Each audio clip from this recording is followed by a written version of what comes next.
Well, good morning. I'm Jeff Coleman. And I'm Deborah Pinkerton. Welcome to Morning Light. We begin with a developing story out of the Middle East as news of an imminent ceasefire deal emerges between Hamas and Israel. But remember, it has been 465 days since the Hamas terror attacks. About 100 hostages remain in captivity, but tragically, it is presumed that a third of those may already be dead. We'll continue to monitor this story and bring you updates throughout the week. In just a moment, our Morning Light panel will go behind the headlines. But first, here's a preview of what's coming up later in the show. Guiding people in recovery to lasting sobriety, M28 Ministry is dedicated to providing community and support in practical ways to those dealing with substance abuse. You will hear from the executive director and from a man whose life was changed by this ministry. But it is Tuesday, January 14th. We hire private security guards, private tutors, and a range of private medical services when public services might not be adequate. But what about private firefighters? That's what's happening in California as wealthy property owners fight to protect businesses and homes. According to the New York Times, 45% of America's firefighters are employed privately.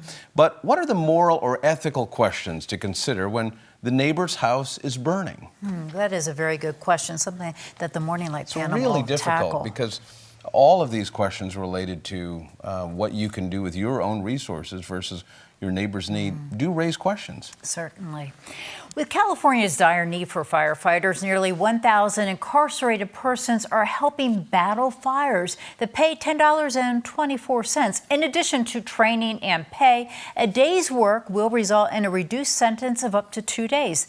The California Department of Corrections and Rehabilitation has received criticism for low wages. But with firefighting a desirable post-incarceration skill, how should we view a work arrangement born in crisis? It's going to be interesting to see because I think this is a model I know we've looked at here in Pennsylvania and others. We have a firefighter shortage and there's a great need and a skill that can potentially be met. And it's certainly a good opportunity for them. It is, for sure.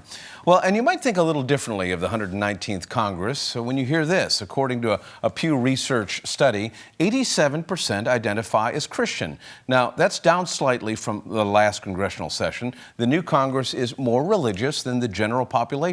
That stands at 62% identifying as Christian. 32 members identify as Jewish, and there are 4 Muslims, 3 Buddhists, and 3 Unitarians. So with this many members of Congress self-identifying as followers of Jesus, what should that mean in practical ways, like passing a budget or conducting day-to-day debate on the floor of Congress? We'll tackle these questions in the Morning Light panel this morning. Good morning, Jeff Wakeen. Welcome back. Good morning. Thank you. You are a gift to our panel this morning, bringing all your communication strategy skills that you give to your clients every day to us. So thanks for being here. It's a pleasure to be here. John Wetzel, thank you for coming back. And a lot of this is some of the topics that are in your area of expertise.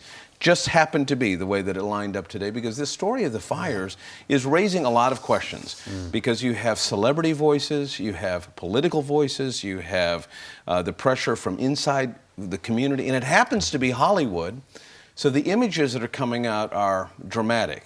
So there's this question now of firefighters, and something I did not know was that a huge percentage of firefighters, firefighting services, are private in America. But then it raises this question. When one side of the street is burning and the other side of the street has private fire protection, what do you do? And what are the ethical questions? Easy answer, perhaps, is to say, well, this is the free market. People can do what they want. How do you help me and maybe a viewer or two out there wrestle through this, Jeff? Well, I think the whole privatizing of industries like the firefighters and first responders and so on, I think could be a very highly valuable thing as we go forward in our future. But when you have a private entity that's serving and putting out fires, and there's fires across the street, but that's not their jurisdiction, it's not my job, I think we have to start to draw on our own moral ethics of, okay, but that's my neighbor. You know, how do I cross the barrier? How do I justify crossing the barrier? And I think that, you know, there's oftentimes cases where businesses are doing business in the business world, which I'm in. Right. We do business for a profit to make money and stay focused on what our mission is, and we give back. we cross the line, we mentor, we tutor, we provide products and services for businesses in need. So I'm struggling with why that isn't the same case in something like a firefighter, or if you're a first responder and you're not on duty but you drive by an accident. Right. It should be in our hearts. Like, feed the hungry, clothe the poor, right? There's no disclaimer in the word as to just do it, right? It's a command. The hydrant's empty. I've got water. John, how are you wrestling with this question? Yeah, what's interesting as I was hearing you talking, you think about the progression of firefighting, right? Ben Franklin, volunteers, community. At a time when we had a community. Right here in Pennsylvania. Didn't everything. Yeah. Center of the universe, right. as far as I'm concerned, Mr. Pennsylvania. That's right. But it started here, right? And it was we had community. And again, community and church were synonymous, period. So the things were provided community. If you think of it as a continuum, the next iteration is government provides it, right? So first the community does. It's so important and valuable for community, we have to have it. Then government provides it. Now government's not providing it. Right. So now if government's not providing it, you're a business owner or something else, now there has to be another mechanism. And so now we're starting to see privatization. This is a discussion we've had in corrections and law enforcement areas where some of us say, no, absolutely, that should be a function of government. But in this case, it started with a community function. There's not enough community members to do it, and we need that function. This is something that's not negotiable. If something's on fire, we have to put it out. You can't legislate. I hear people saying there ought to be a law. But you can't legislate being a good neighbor, right? I mean, this is something that has to come from your moral and ethical and worldview and your value system, it seems. Yeah. Let's talk about who is fighting the fires, and California as a Department of Corrections and Rehabilitation, so they've added that to their name as their primary mission and goal, has retained 1,000 coordinating with the LA Fire Department, 1,000 incarcerated persons. Now they apparently aren't allowed to use the hose, but they're allowed to use other things to fight fires, apparently not the fire hose. But they're paid a day wage of a little over $10. And then for every day that they serve in the fire service, they get 2 days off their sentence. Fair, unfair, good idea, bad idea? Celebrities are out there like Kim Kardashian saying, hey, this isn't enough money. They should be paid the same as a regular union firefighter. How about quick context? Yeah, help me out here. Yeah, a little bit. It's not unusual to have incarcerated people have different functions, right? And get some pay for that, right? Like firefighting is one thing. You see it out west, generally not like structure firefighting, but you see it out west with like forest firefighting. Right. We have a forestry camp here. We actually, in Pennsylvania, we started, along with Senator Laughlin, we actually started training incarcerated people to fight fires as a reentry program, those who would meet the criteria. So when they come out, they have a skill? So the benefits of these programs are you get a marketable job skill. Right? And assuming you're not locked out. There's an example in Kentucky where they're in the Kentucky prisons at the time when I was there 18 or 19, if there was an emergency that required an ambulance, the EMTs were actually incarcerated people driving the ambulance. Interestingly, when I got out, they were locked out of being a EMT in the community in Kentucky, but they could go right across the border to Indiana, and they could be because of the different laws around what you can do with a criminal record. Well, what's the principle? What's the big principle of saying this should be allowed to happen? Because there might be some who would say, John, really, they should be in confinement, not out working, they're paying their debt to society, and this shouldn't be happening. Well, I think there's a couple perspectives. One, incarcerated people want to stay busy. And they like the opportunity. And let's not forget that they're members of the community who want to contribute to the community. So these are not people who are being compelled to firefight. These are people who want to do it. It's voluntary, yes, this program. Yes, and these programs, listen, there's waiting lists for these kinds of programs at every place I've ever been. I mean, people are going to get back in the community. Most of them, 95% are going to get back in the community. They want a skill. Now you talk about the pay question. And really, there's some iteration between whatever the fair market value is and the state is taking care of every one of your needs for X amount of time, but there is probably some middle ground in there where the compensation should be fair, and a component of that in good systems capture some of that and put in like a savings account for release. But that's the context of the... This is helpful. Yeah. Justice your sense of this, justice being served on one hand, but then an opportunity for a leg up. Just take 30 seconds on it. In this firefighter? Yeah.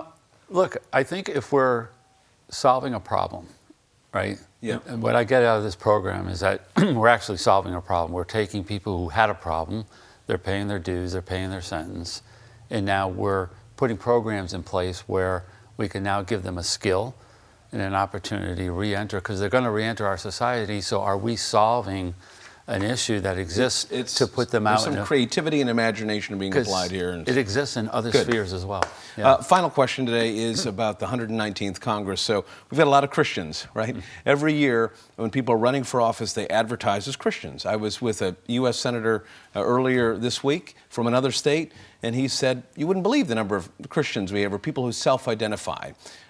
Should it mean something that over 80% of people in Congress self-identify as Christians when it comes to negotiating a budget, picking a speaker, all the food fights that we see emerge in Washington? Wouldn't it be interesting if all the Christians got in a room and began to act that way? What's your quick sense on that? Well, yeah, I think it actually should mean something. You know, it goes back to something we've talked about before. You know, in Christians, we claim to be Christian, but do we really wear it and behave it as a part of our DNA in every engagement we have, every conversation we have, every encounter that we have with other people over every circumstance that we find ourselves in? So what's the righteous thing to do? What's the righteous conversation? Where's the respect level? What if the rules were changed where you can't deprive another person, you can't make, you know, remarks against them, even in political campaigns? We've talked about that before. And you know what, Jeff? Those rules are in the books. They're on the books in terms of Mason's manual and Thomas Jefferson's rule, based on the idea that people are made in God's image. Closing thoughts, 30 seconds on this? Yeah, I mean, we're supposed to testify about our faith, and if we have to, we're supposed to talk about it, right? And so it should be reflected. We shouldn't have to have rules about being cordial and appropriate to people, even when we're disagreeing.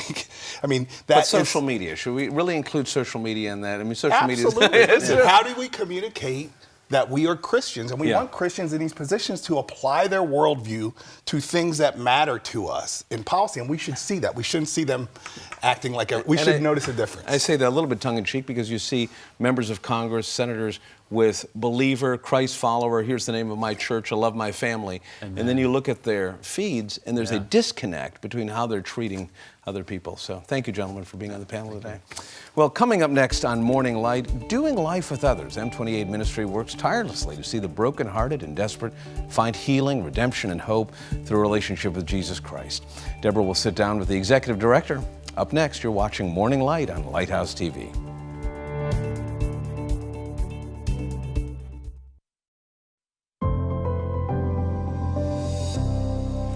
Poverty, drug addiction, alcoholism, homelessness. M28 Ministry is dedicated to guiding people in recovery toward lasting sobriety by going outside the four walls of the church. Here to explain their mission is Executive Director Jimmy Schambach and Director Emeritus Jim Schambach. Thank you both for being with us. Tell us, what does M28 stand for and what is its mission? Yeah, M28 stands for Matthew 28. And it's our attempt to take seriously Jesus' parting instructions of go and make disciples of all nations. And so we think our primary goal and function is to do life with others, to make disciples, to walk with people as they are moving from where they're at in life to a more preferable future. And so we've found a home working with men and women in drug and alcohol recovery, and that's been kind of one of our big places in which we work. So how do you work with them? How do you share the gospel with them? Yeah, so for us, we do a lot of one-on-one mentoring. That's one of our bread and butter of what we do as an organization. We don't really throw projects or programs at people, but we throw ourselves, our lives. And we feel like that part of our structure and organization is that the mentoring one-on-one thing is the way in which you affect life change the most. And so that's what we do. We meet weekly for coffee, for breakfast, for rides to the doctor's office, to work or whatever. And we talk about what's going on in their lives, how they understand themselves, what is working in their hearts, how do they sense God leading them, and where are they ultimately going. Part of the whole AA-NA structure, like the AA foundation, has this really interesting interaction with Carl Jung, where he says to Bill W., one of the founders, essentially, I don't think people can change or overcome this without a sense of spirituality and direction in their lives.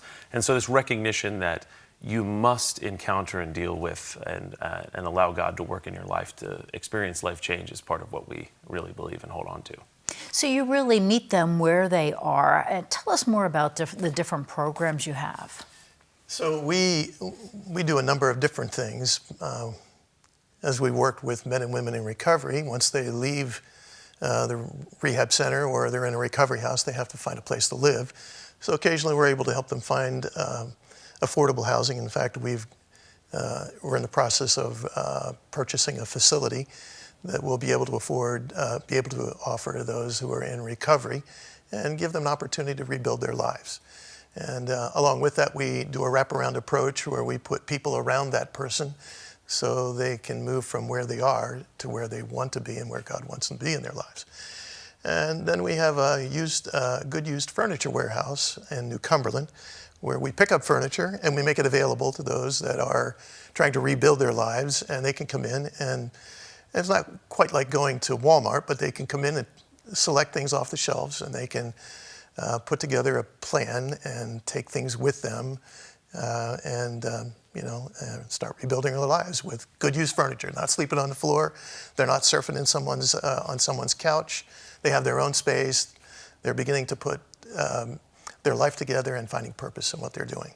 Yeah, so you're really sort of paving the way for them, life coaches along the way. What type of difference are you making? Yeah, that's such a great question. So for us, what we've identified over the years is that there's kind of a gap. So people will go to a detox center for about 7 days or so.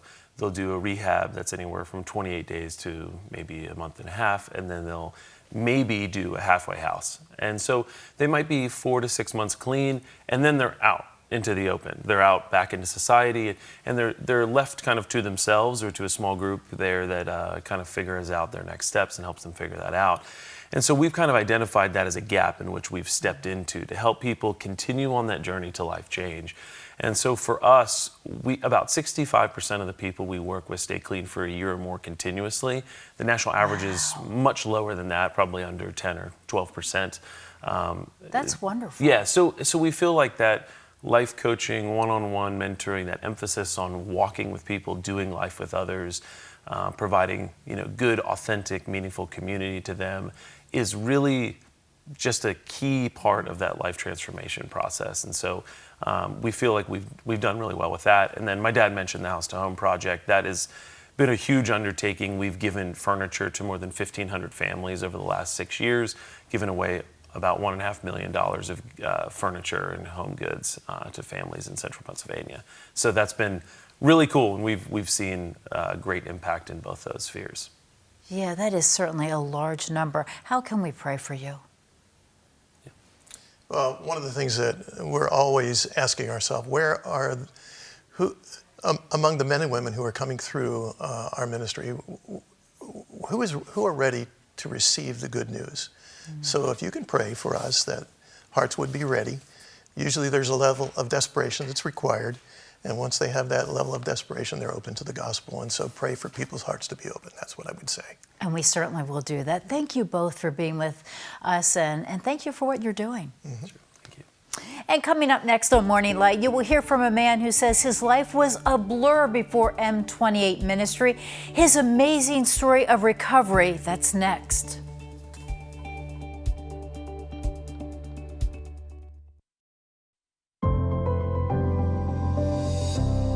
Welcome back. You heard about the mission of the M28 ministry in our last segment. Now we are going to share a success story of the program. David Johnson began using heroin and other drugs at age 15.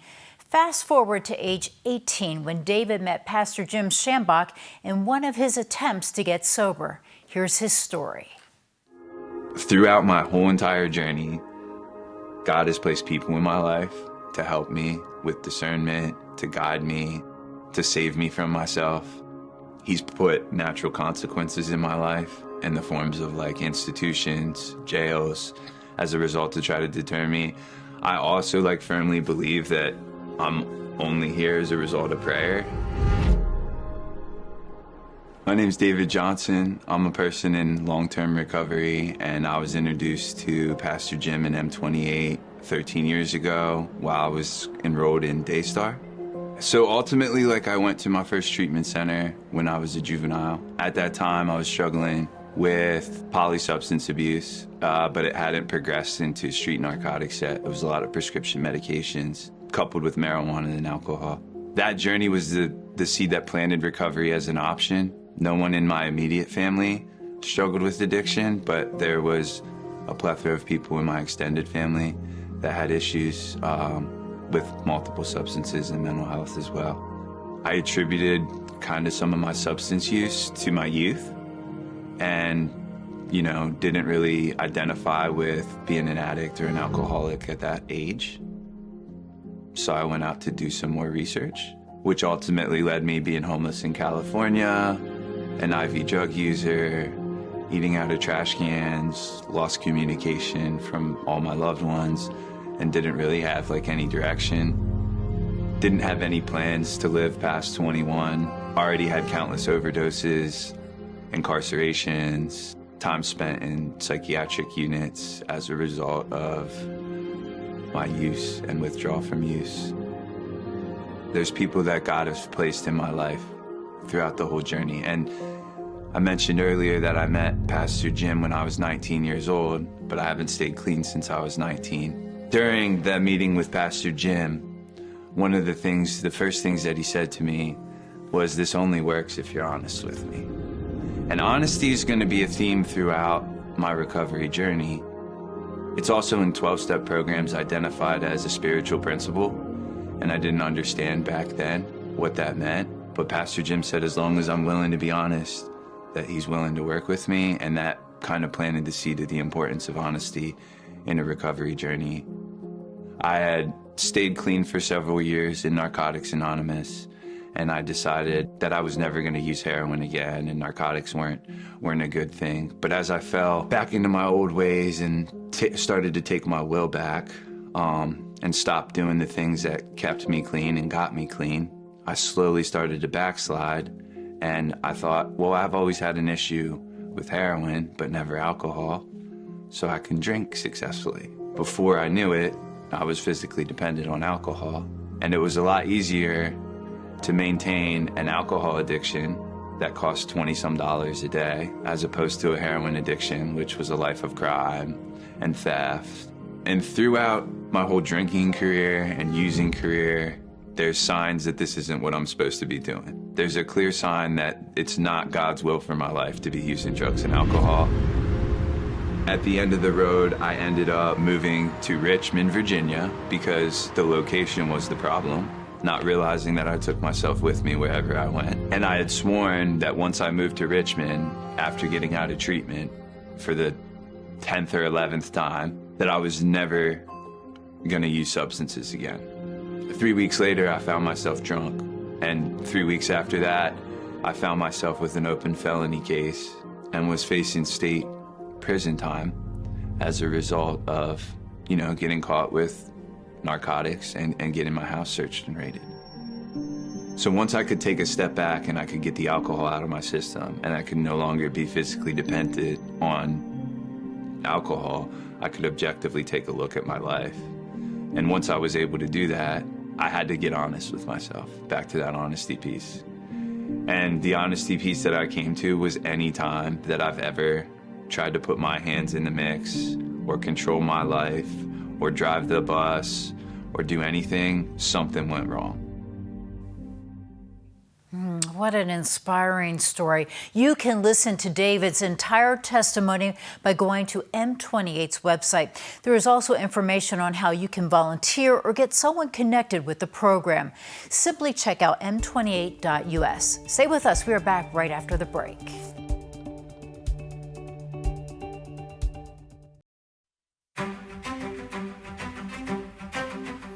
Welcome back. Well, before the American Revolution, an unsigned letter was published in the Pennsylvania Gazette by a writer presumed to be Ben Franklin. the founder of America's first fire department. He wrote about the way God had prevented, until that point, dryness and high winds and the shortages of water from hitting America all at once. But then he wrote, but those circumstances which God forbid, if they should happen, we should be ready. You know, California had all of those factors and not enough firefighters to meet the need, and certainly a lack of water.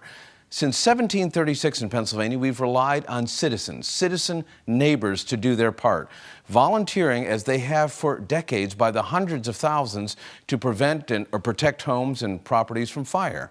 But their ranks aren't being replenished, and they're asking every year for our help. So let's take a second look at Ben Franklin's challenge to check on our neighbors by praying for, volunteering, and financially supporting our fire companies. They've always been here for us. For Deborah and the entire Morning Light team, I'm Jeff Coleman. Thanks for watching. Be sure to check on your neighbors today, and we'll see you back here tomorrow morning.